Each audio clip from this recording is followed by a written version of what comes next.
are. I see Here we both of us are. now. Hi. Can you hear me? I can hear you. You can hear me? Yes, Okay, yes. we're learning. Okay, let's get right to it because I think we're both excited about this topic, which I'm going to say annoys me. And I'm sure it'll annoy lots of you watching. It's therapy speak. We're awash in therapy speak. We're weaponizing therapy speak. Everyone's talking about triggers and boundaries and gaslighting and narcissists, and it's just become this empty container. And this is important because some of it's self-awareness that actually requires some kind of outside action that's legitimate, but most of it is something completely different, which is an inside job. So today we're going to be talking about how the language of healing can actually help us avoid the work of healing and how eventually that will destroy the world. Yes. My first instinct is to laugh because it sounds dramatic what you're saying. No. And also there's a truth to it, as in it moves us further and further away from ourselves. It puts up blocks in between us and the people who we actually want to connect with. And then if I look at that on a macro level, if everyone is walking around more and more disconnected to themselves, more and more disconnected, feeling walls between them and the people they care about, and walls between themselves and just people in general, to me, that's the byproduct is just whatever the heck you just said, that dramatic, and destroys the world. Yeah. Well, so here's what I mean when I dramatically announce that not doing your inner work is going to destroy the world. And it's what you said, but it comes up into this socio-political realm that actually really affects everybody. So the gist you just described, a topic makes us uncomfortable, we wall it off, we root around it. The triggers don't go away. It just comes out sideways in our relationships, both with each other, with ourselves, and with the world at large. So at the personal level, this looks like I cannot be with this trigger, so I'm avoiding this topic, which is, I mean, we'll talk about the physiology of a trigger in a second, but between people, it's I couldn't be with the trigger, so I asked you to avoid the topic. And then our whole relationship contracted and didn't expand and feels awful.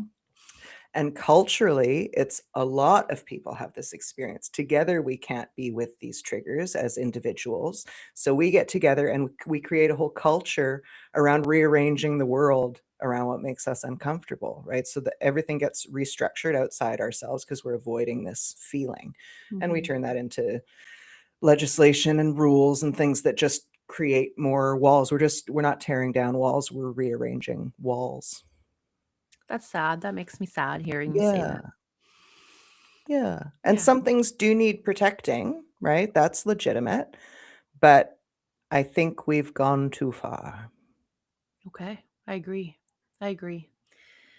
Some of these, when you say therapy speak, when I see it online, I hear people say it, my insides do like a little, ooh.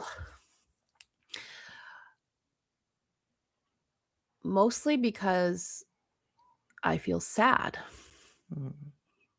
Because I'm like, what's really going on? What's really happening with you that you're speaking in that way about another person, about a situation, about what you're experiencing, that's causing you to frame it and label it in a way that really doesn't make very much room for anything to shift. And it really puts us in a position of feeling helpless and like a victim. And a lot of us feel enough of that already, or have felt enough of that already over the decades in our lives, maybe in family of origin. The last thing I think we want is to feel more of that. Right? Isn't it ironic? Like we're creating at all times the thing that we are trying to avoid, right? The thing we're obsessed with that takes all of our focus. And if that's, triggers and activation, then the whole world just becomes that.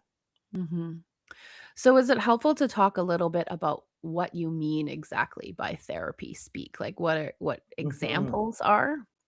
Yes. Okay. Yeah, I think the classic is I'm triggered, which is code for shut up. And you should have known to shut up, and you're mean and bad because you didn't.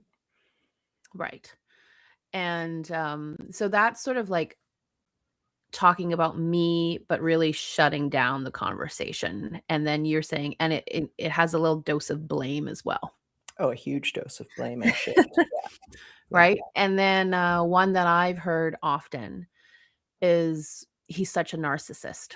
Oh, yeah. Gaslighting narcissists. The world is also awash with gaslighting narcissists, apparently, who Yeah. should all shut up. That's just another way. It's Yeah. all of it is ways of saying shut up. Yes.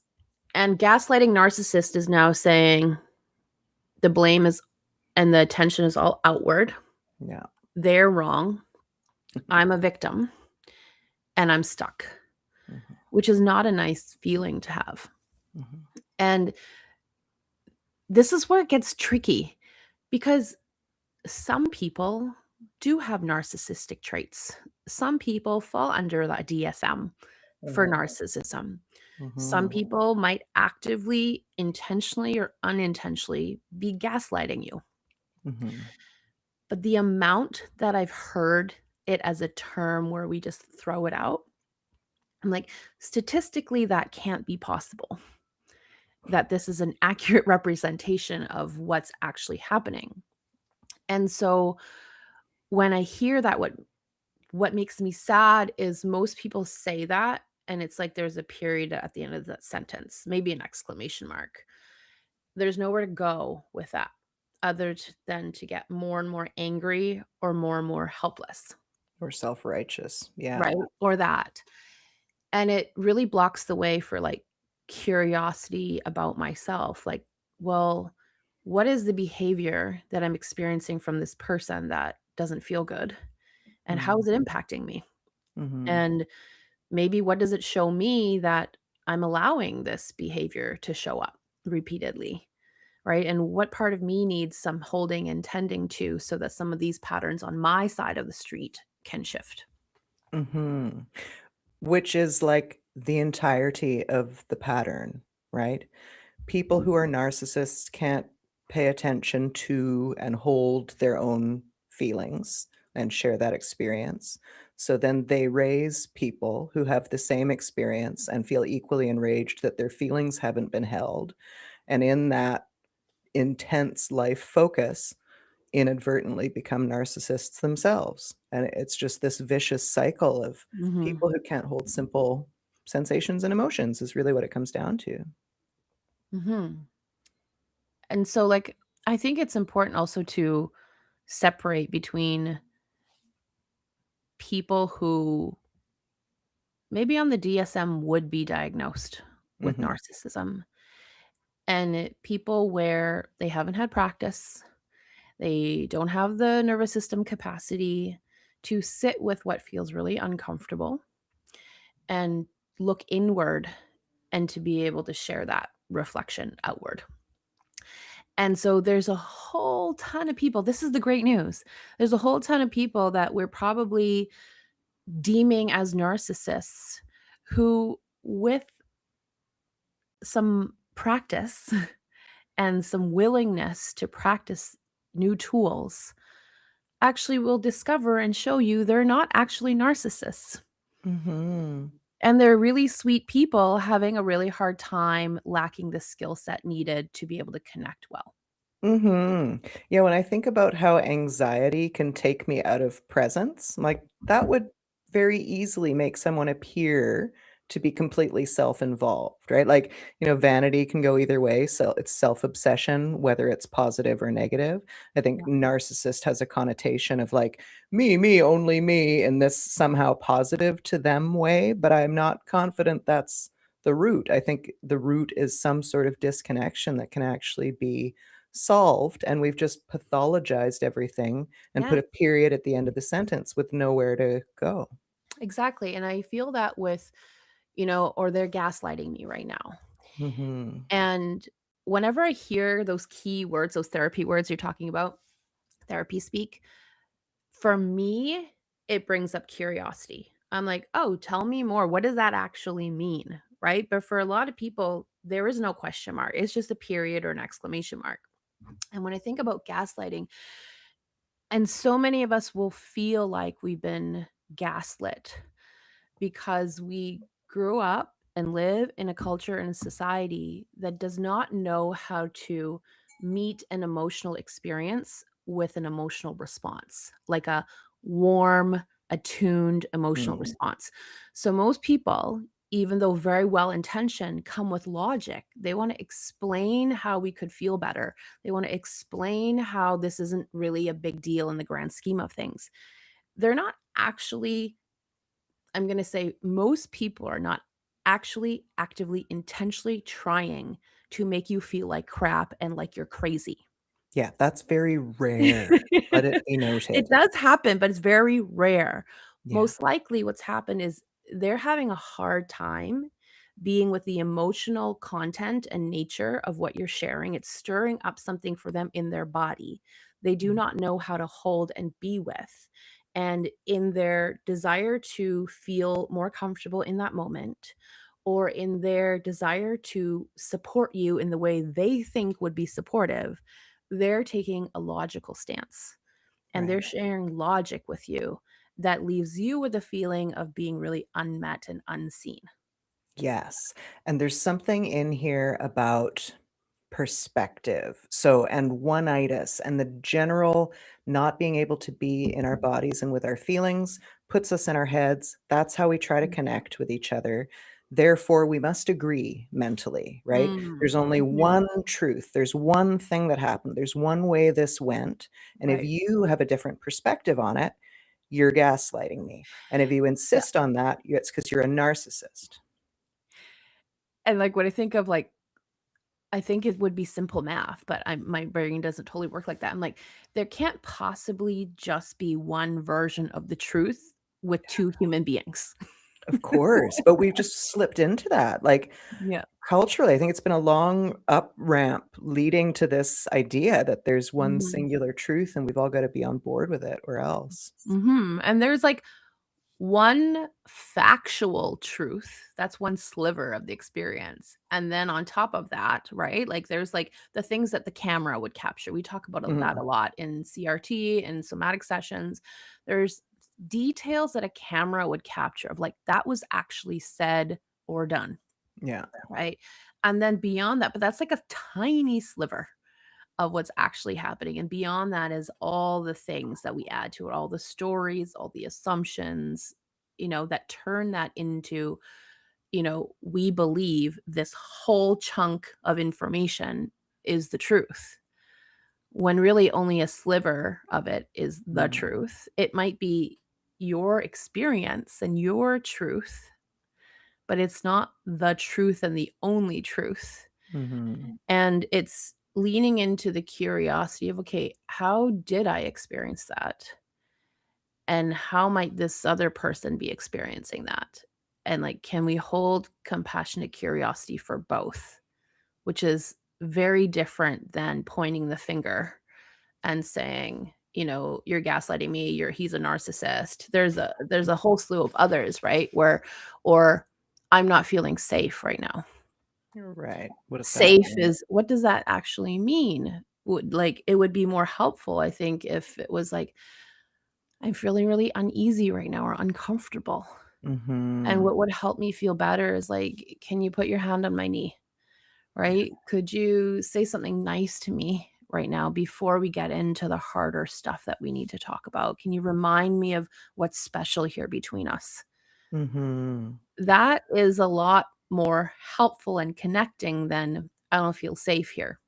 Yeah.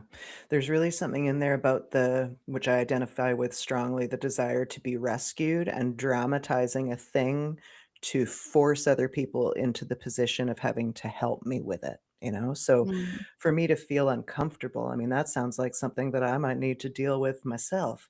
Whereas if you're making me unsafe, then I can just phone the police. Make you wrong, make you bad, and Mhm. that's that, but ultimately, when we make someone wrong or bad, it might help us feel better in the moment, but overall, once you walk away from that moment, like that also doesn't feel good. Yeah. Yeah. I think it's probably worth mentioning what safe means because I think the term has changed colloquially quite a bit. Mm-hmm. And something we walk people through in our classes is noticing your body, feeling your bum, taking a breath, and looking for signs that you are safe. Mm-hmm. So if you're in a room by yourself and you have the freedom to leave that room, you're safe in that moment. There's no impending danger, but we're using the term safe where if anything makes us feel some kind of way, another colloquial term I could really do without, then you're making me feel unsafe. I should phone the police, right? And it gets up to that point. Then suddenly something that makes me uncomfortable has the same weight as something where I should actually phone the police. And that's a very Yeah. confusing place to be socially. And the trouble is also, here's where it gets mixed up, is I'm looking around and I'm with you, for example, and I'm saying I'm feeling unsafe with you. But if I were to look around physically, I actually know that I am safe. I could leave. I don't actually see you, threatening me and what I know of you. You're not going to physically harm me. And this is not talking about instances with people who are going to physically harm you or that you've had that experience with. This is not about that. This is about when we label unsafe, like what you said, anything that's just emotionally uncomfortable. The Mhm. body sensations don't feel nice. So now you're making me feel unsafe.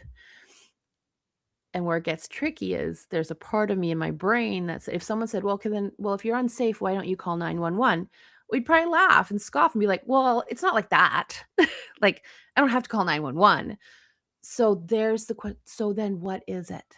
Mhm. And it's that what is it? That curiosity, that compassionate cure. What is it about this situation that makes you feel uncomfortable or uneasy or makes you want to go into self-protection mode? That's the part we're often not bringing curiosity to and not sharing with the other person. And like when if I'm just going to say, "Well, I'm feeling unsafe with you." What are you supposed to do with that? Right? And where's your power in that equation? Mhm.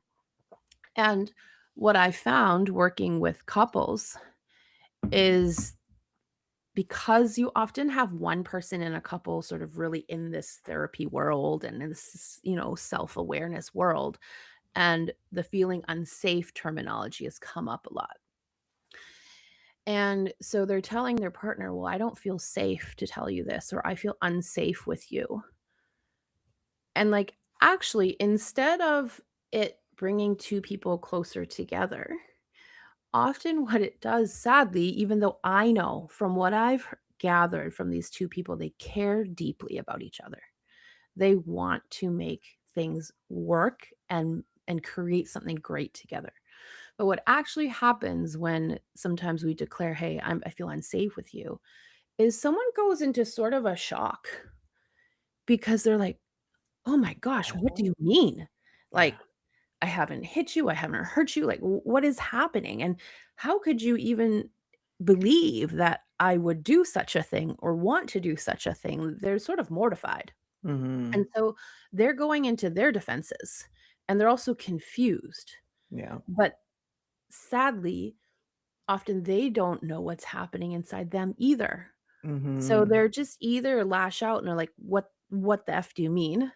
Or Yeah. they're just quiet and say nothing because they're trying to figure out like, what? What just What? happened here? Yeah. So this highlights one of those horrible downstream effects that are unintended, is when you're saying this to your partner, and your partner's like, "What? Like, you feel unsafe with me? Like, what are you talking about?" In that moment, they lose some trust, right? They lose some faith in the whole situation, and they question the judgment of the other person. Like, What the hell are you talking about?" That's a significant, rift, I wanna say, that's just Mhm. adds the need to repair to a thing that could have really been handled with a bit of understanding of the physiology of a trigger and how to be with overwhelming sensations in your body, like, just as simple as that, overwhelming sensations in your body, that's That's all it is. It would be nice if we could just have one of those paddles, like an auction paddle, Yeah. right? That you say, "Hey, me, number 143." It's like, "Hey, overwhelming of feelings, Right? overwhelmed in sensation," right? And then we don't have to say, "Oh, you're gaslighting me. I feel unsafe, and you're a narcissist," Yeah. right? If we could just imagine if we had the awareness to know that I was feeling overwhelmed with sensation or feeling or old stories coming up, old body memories. And automatically the paddle, the sign would just come up and everyone would just do that. We'd probably be like, "Oh, something's going on for that person right now. They're Yeah. having a hard time. Oh, it's not about me." But Yeah. we don't have the awareness to hold up the paddle in real time. And so we're just making up assumptions about each other all the Yeah. time. We hold up a really emotional response that's difficult and attacking for other people to hear, so they can't, and then they have then this horrible cycle of emotional responses. Mhm. Um, I wanna cop to some of this for myself. Okay, confessional time. Confessional time. So I'm less on the side of, like, I would be somewhere that actually was unsafe and be like, "This is fine." So, I'm on the opposite side of this, which is maybe a helpful perspective for some people, but I would be weaponizing therapy speak against the other person. So, dear viewer, if you recognize that in yourself, just let it be. It would be so, diagnosing people, Mhm. a smarty pants way of telling people to shut up, as opposed to a victim mentality way of telling people to shut up. But they all amount to the same thing, right? And when I can be with my own emotions and sensations, and when I can slow down, I don't feel the need. That's where the compassion for the other person comes. But there's only room for that if I'm slowing down. Yes. Right? So the key here is slowing down. There's only room for compassion and curiosity from a nervous system state that's slower, right? That Mhm. activation of I got to protect myself does not lend to compassion and curiosity. No. And then sometimes when we aren't able to tap into that compassion, curiosity towards ourselves or other people, we can be really hard on ourselves, right? Something's wrong with me. Why can't I be more compassionate? Why can't I see it through a different lens? Well, dear sweet you can't, not because you're a bad person, because you're really activated right now. You're having a hard time. Can you actually walk us through that? Because I think we're actually talking like this is pretty normal and simple and basic for us, but I think it's pretty advanced for the regular person. And when people think about triggers, they're thinking Mhm. about some big active thing that they know bothers them. But when you Mhm. break down what the physiology of a trigger looks like, I think people will Mhm. recognize that they're actually pretty triggered almost all of the time, and they just don't know it, and certain Right. ones are, more significant for them than others. Okay. So I'm going to speak from my personal experience with triggers. At a time where I was not very body connected. For much of my life, I was just mind connected, right? So I don't think I would have noticed feeling triggered in my body.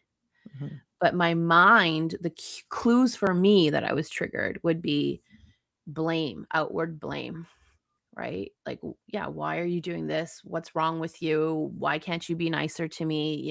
And or what do I need to do to fix this problem? If I could be nicer or sweeter or whatever, that's how I know something has been triggered up in me, mhm, right? Over time, doing more of this body connection work, I know it's when I want to talk fast, mm, something's up. When So again, this is behavioral cues, right? The other thing I talked about was like thoughts cues, things I want to say or things I am thinking are cues of a trigger. Then slowly I noticed, oh, I want to talk fast. I want to say all the things. And then the cues that I noticed was, oh, I want to turn away, yeah, right? I want to turn away and walk out of the room. Huh. Or I want to change the subject, mhm, right? And it gradually became, oh, it's that sinking feeling, or oh, it's that fire sort of rising feeling. mhm, oh, it's that hot. Oh, it's that something's happening, churning somewhere. Yeah. Um, but that was a process. Some people are very much body sensation connected and aware. In a way that's not super helpful. They're just completely flooded by sensation all the time. Mhm. And so that may be your indication that something got stirred up for you. And that's a great time to be like, well, how can I be with this thumping in my chest in a way that lets my system know I'm not bad or wrong? Also lets my system know I'm not dying. Mhm. And also lets my system know, hey, if I look around, I can see I'm not actually physically in danger. This is just an uncomfortable feeling to have, Yeah. right? In terms of sensation or emotion, Yeah. and to learn to be with that. To learn to be with that. Yeah. I think it's really important for people to discover their baseline. Like, when do you feel peaceful? And then understand that it's possible to feel peaceful most of the time out in No, the what are you world. talking about? It's difficult. This sounds incredible, right? Because all these little triggers, it's like this internal minutia that's having a physiological response. So you mentioned getting hot or tight, like feelings of your throat closing up, your heart beating quickly, any feelings of embarrassment or shame or shoulds, like all of those are triggers that are Mhm, optional and manageable if you know how. Like, you don't have to live with these things, and you certainly don't have to weaponize them against other people and protect yourself against the world. Like, there's another way that's easier and mhm, feels a lot better. mhm. And there's this is I see this a lot when I work with couples. Mm. And I don't work with couples in the way of it's just a free for all, you talk, then you talk, and whatever, because it can end up, just activating everyone to the point where just completely repeating an old pattern. And I'm just sort of watching it go down. So it's very intentional of each person learning to connect with their body first, then with the space, then with each other. And we're practicing that a lot first before we ever say anything about what's bothering me, Mhm. right? And then we're looking at what is my intention here in this time together. Then we're looking at this is a neat one. Actually, I'll tell this first one. What am I willing to contribute to this moment of discussion, conversation, connection that's helpful? Right? I have people sit and reflect on that silently first. That's such an amazing, compassionate call out. Like, oh, I could contribute something helpful. And they're doing that. If you want to work with me, you're doing that before there's any talking about what's not okay, Right. right? Um you might have talked about what's not okay in the relationship, or what's hard with your partner with me privately. But when you come together, that's not how we start a conversation. Yeah. Right. And then the next part is one that always elicits sort of that groan that you're sort of talking about, even more so, which is, what assumptions am I bringing into this moment that are both helpful and unhelpful? But I'm right about all of them. Triggering me. Right? And that is actually super illuminating for people. Mm. Yeah, Like, I bet. wow. Right? And so depending on the situation, we might actually sit with just knowing those assumptions and having a humbling moment of, huh. Mhm. And sometimes we share them. And that's another opportunity to notice, wow, when your partner shares with you their positive and negative assumptions about what's here right now, and you hear them out loud, how does that feel? Right? And what sort of defensive responses show up for you? Yeah, this is really neat because what you're introducing there, in addition to the very important pause is a possibility space outside of your immediate worldview. And there's something really important there. And I want to talk about like magic pills and manifestation for a minute, Okay. because this is all wrapped up in there. Creating the possibility space for something to be outside of your assumptions in the moment is a very powerful manifestation tool. We're looking to manifest something by having a magic pill and by just desiring something and making it true. But you make things true by opening up to possibilities. And when you clamp down and avoid things, you deny all of those possibilities. You shut every open door and you're trapped in this horrible prison of your assumptions and all the shitty whatever's going on with your partner right now that they should get a diagnosis about. And when you pause and you open up to the possibility that there might be something more here, a door opens and you Yes. create room. And you, before even that can happen, it's like, let's acknowledge the assumptions that are getting in the way of more to be able to happen. Mm-hmm. Right. And this piece about assumptions, what did I want to say about that?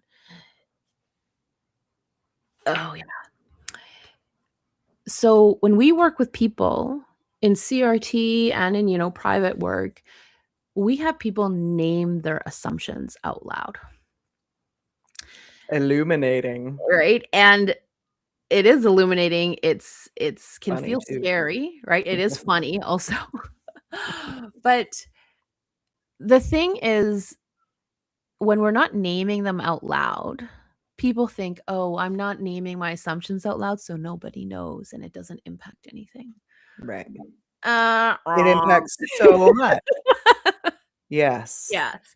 It's really in the space. All of our assumptions, positive and Mhm. negative, helpful or unhelpful, are in the space between you and the other person. People Yes. energetically feel whether you're assuming good in them or you're assuming bad in them. People can Totally. feel whether you're assuming that we have something here that's good, that's worth working for, or you've already given up. Right? Whether Mm-hmm. you say that assumption out loud or not, you feel it. Yeah. And that's actually why a lot of us feel unsafe, because we're actually feeling how uncomfortable it is to feel that energy without people being honest about, this is an assumption I'm carrying into this moment. Totally. So I want to parallel that with something that I think is maybe like digestible for people because it's got a bit of a buffer. Yeah. Because it's not a personal responsibility thing. And this is a principle that's been around for thousands of years. Mystics talk about this. We all know this notion that things boil down to either fear or love, right? Mhm. Scarcity or abundance. And so let me illustrate here how this Yeah. kind of plays out in relationship in terms of therapy speak. If you've got a partner who's has a real scarcity mentality, they're triggered about money, finances are not good. The other partner learns that they have to clamp down around that. They have to tiptoe around that. They have to not talk about it. The relationship contracts around that and is completely built around that, around a wound, right? Mhm. And so then all of your financial possibilities also contract around that. And this is where we're in scarcity and abundance. And Mhm. so any wealth that you wanted to manifest, when it comes knocking at the door, it's like, oh, we're not available for this conversation. Like wealth does not live here. So you shrink your world a little bit more. Mhm. Um, and then this expands out in every single way. So if you want to heal, say in this example, a financial wound, you're going Mhm. to have to do the inner work to look at that, and then it will expand your world. And if we're doing this in every respect, it's not just about finances, about what words we're allowed to use, it's about what we're allowed to talk about with each other. All of this just has this horrible contracting effect, while at the same time we all want to heal the world, right? We want to be Yes. the light that we, and so you have to do the work to do that. It's an inside Yeah. job. I'm sorry.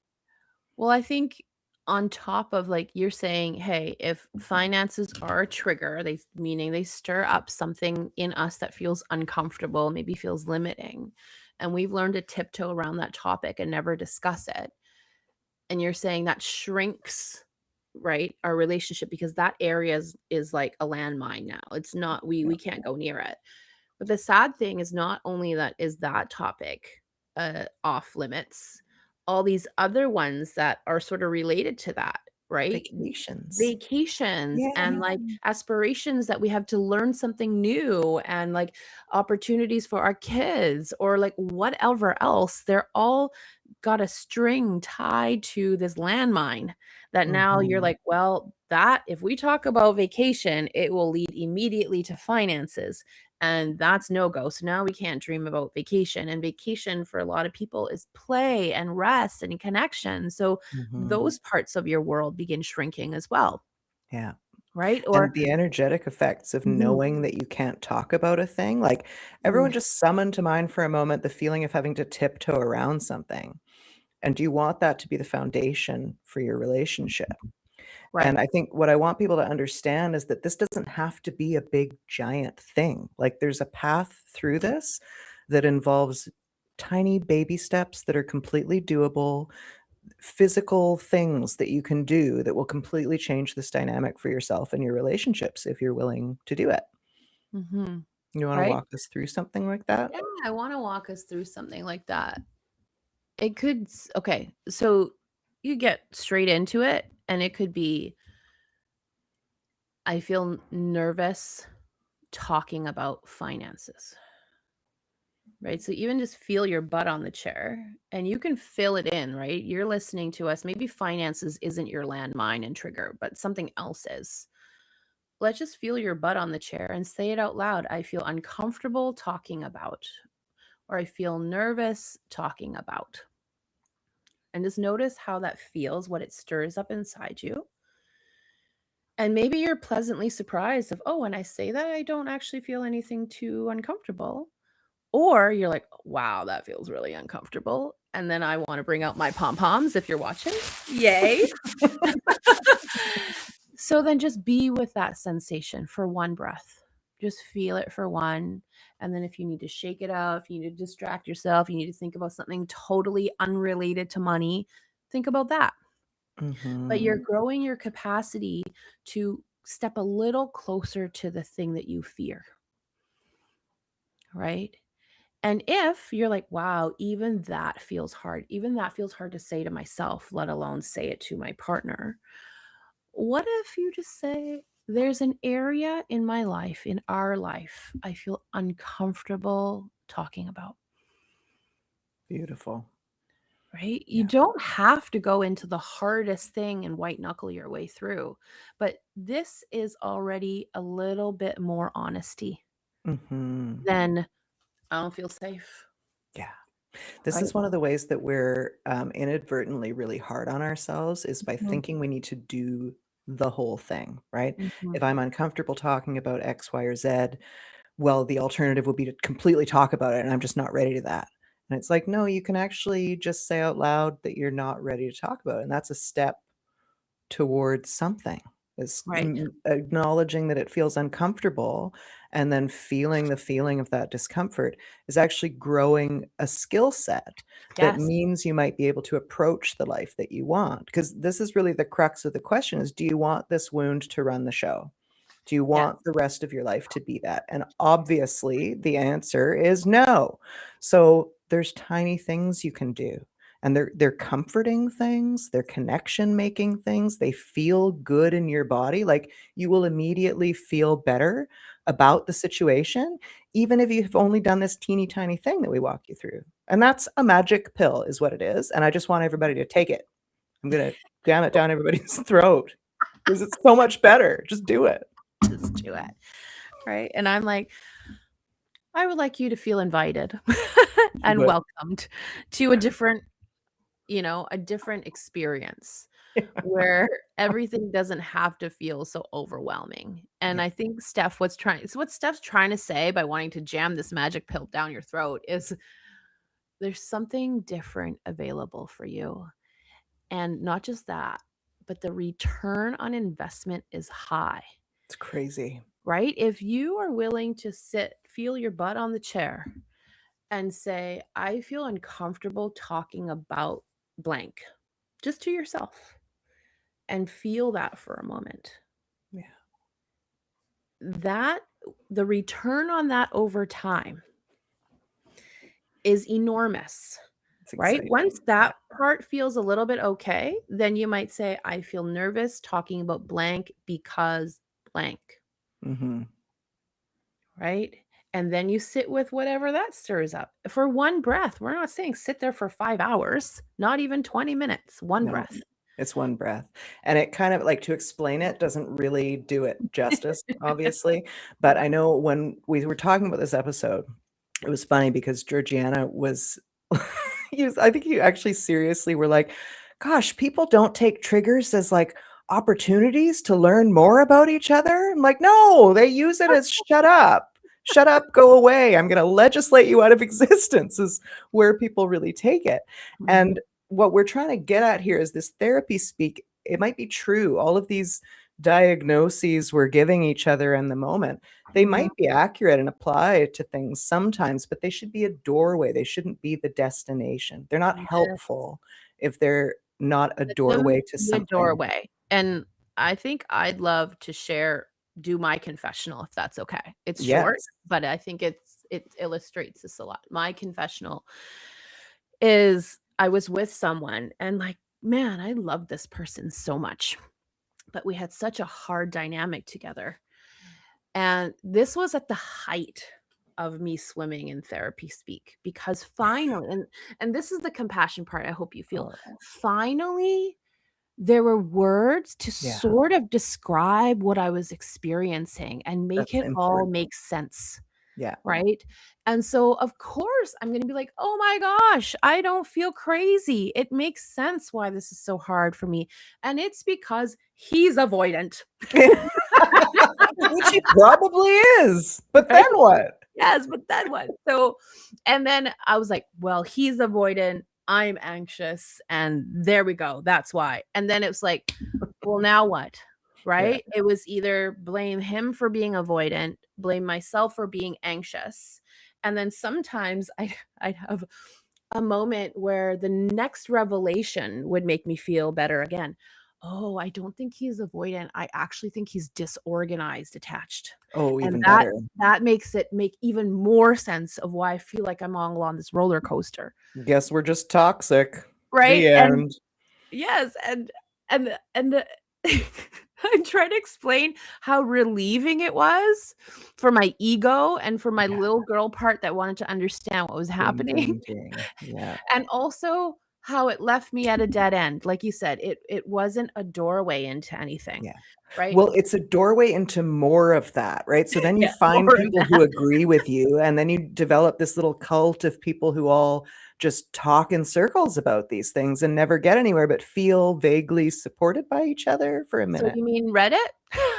Sure. Yeah. So Everywhere on the that was internet. mine for a while, but I use Reddit for much better purposes now, much more emotionally supportive purposes. But when I realized that this is a gold mine, not a landmine, but a gold mine for me, Mm. that's when it became a doorway to something else, something more liberating, something with more possibility. And I was like, okay, what is happening for me that keeps me so tied to wanting to chase down someone who has shown me in many, many ways that they don't want to be 2 feet in? Yeah. And how can I bring compassionate curiosity to that? How can I also hold my deep grief about that? Right? To have someone just walk away with no explanation, like that's painful, especially if you've had abandonment wounds in childhood. So there were already 2 things there. I could use this trigger to sort of tend to myself and learn myself better. I call it a window into myself, right? And then it became, well, I really want someone to be like 2 feet in, 2 feet in, turned towards me. And this was really powerful. I'm like, what would it look like to be 2 feet in, turned towards myself?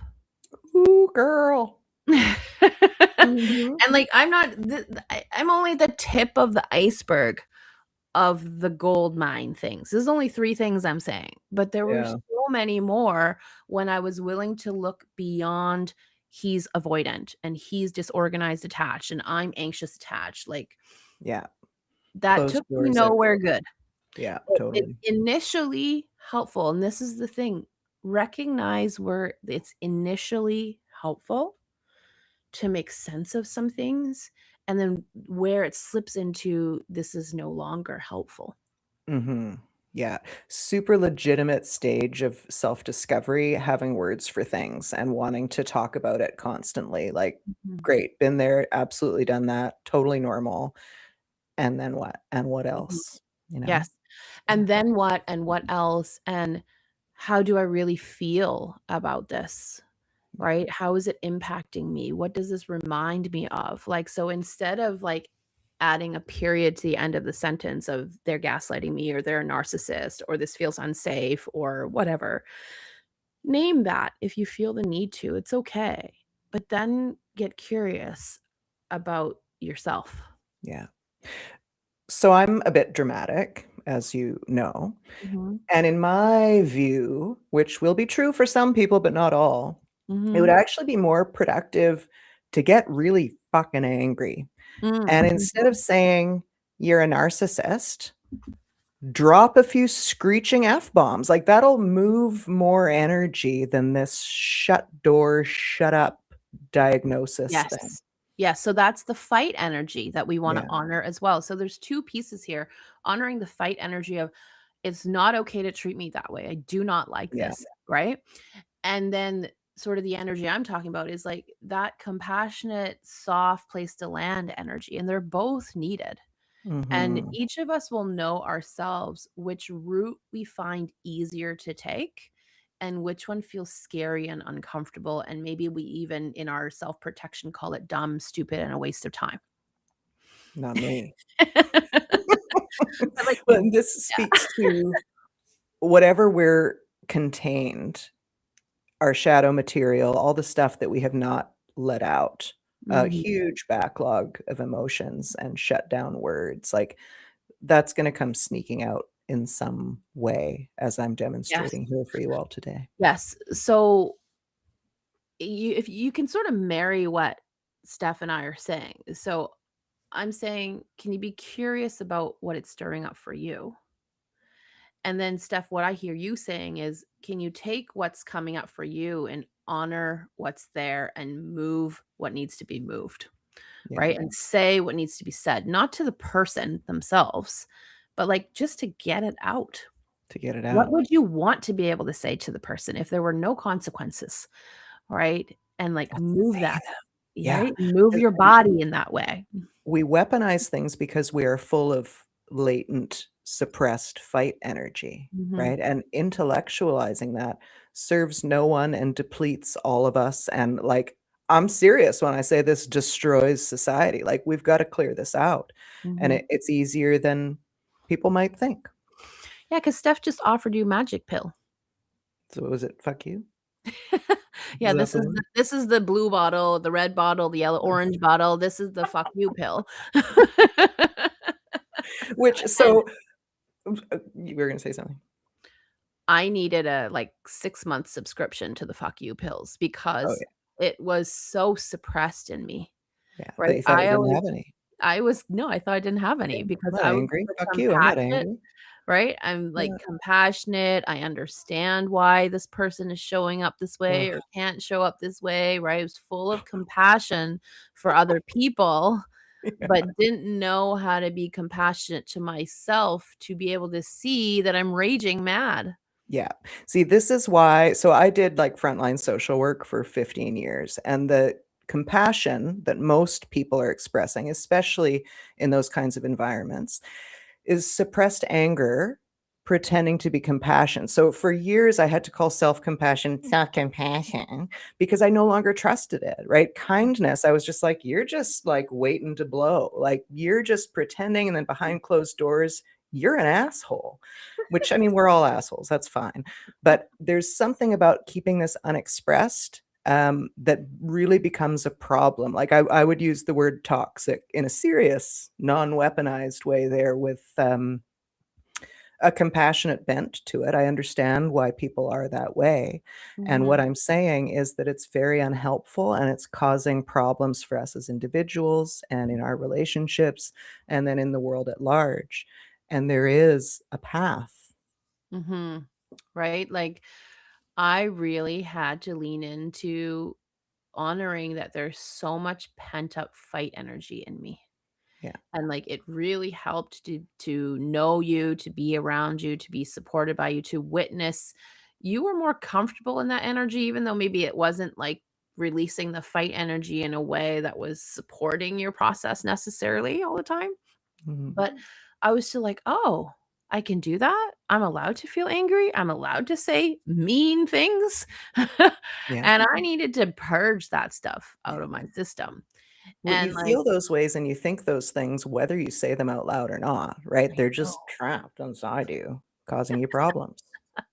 And I would have these moments, like, even so, this is confessional too. I would have moments, like, I was known by everybody as, like, the sweet, nice girl, and I am genuinely sweet and kind. Mhm. But I also had moments by myself where I'm like, "Wow, I sound in my brain like a very horrible human being, like, mean and nasty." And it was that fight energy that, Yeah, like, burned was inward. warranted and had nowhere to go Yeah, except swirl around in my mind sometimes, and I was like, "Oh, better not say that, better not think that even." right? But it wasn't that it was never there, Yeah, right? and And in you, I've really seen sort of the opposite of, like, the learning to soften and learning that compassionate curiosity and not assuming that that's just dumb and stupid yeah. and a Well, waste this is the of time. thing, right? Is that I am so soft and I've always been so soft and I had to learn to harden up because my anger Mhm, never came out. I thought I didn't have any. So when mhm, you're able to finally get all that out, you come back around to the part of you that actually is gentle and sweet and soft and compassionate and all of that can now live together and it's I'm mhm. telling you a magic pill that I'm going to jam down your throat with love. And hearing you say this, I have, like, confession number 3, and it's a sweet one. It almost makes me teary because I've always thought I had the persona or the essence of, like, kind, soft, gentle, which is a very true part of me. But if I'm honest with myself, I look back to from the time I was very young until present day. I have fire in me. Like, I am opinionated. If you were to ask me my opinion about something and I actually feel comfortable with you, like, you're gonna hear it and you're gonna hear how dumb or stupid I think something is or how much it doesn't make sense or whatever, and you're gonna feel my passion and my heat towards it, I love right? it. Um, but, like, that was never allowed out Yeah, anywhere else except for these small snippets of yeah, time with certain people. And now I'm like, "You know what? Both of those things are me. Both of those parts are me, and they're allowed, and they don't come out sideways in the same way anymore," right? yeah. The fight energy doesn't come sideways in the same way, and the sweet, genuine or the sweet sort of kindness has a more genuine quality to it. Mhm, and boundaries that are healthy, And by the boundaries. way. Boundaries what? Yeah, yeah, who? So, okay, we need to wrap this up here, but I wanna point people to these magic pills that I'm describing because 'cause they're so effing simple, and G can give you one with a spoonful of sugar, and I can jam one down your throat or drag you across the finish line. You get both at the same time. And it's all of the ways, right? So there's tiny, bite-sized, do it by yourself body-based practices. There's those also with us and with guidance.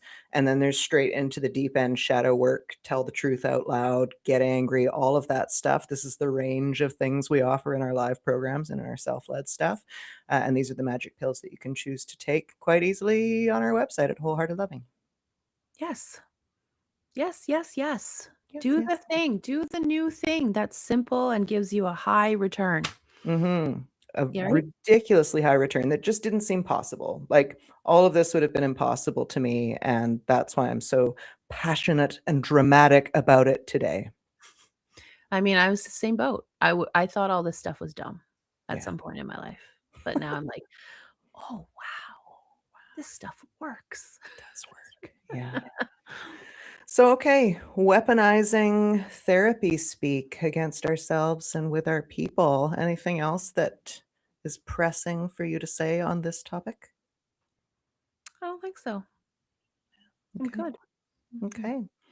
Well, thank you guys for being here with us. If you have any confessions of your own, feel free to drop them in the comments. If you got any questions about this, we do read every comment. We respond to people. We give good advice as well. So you're welcome to ask for that here or on our Instagram.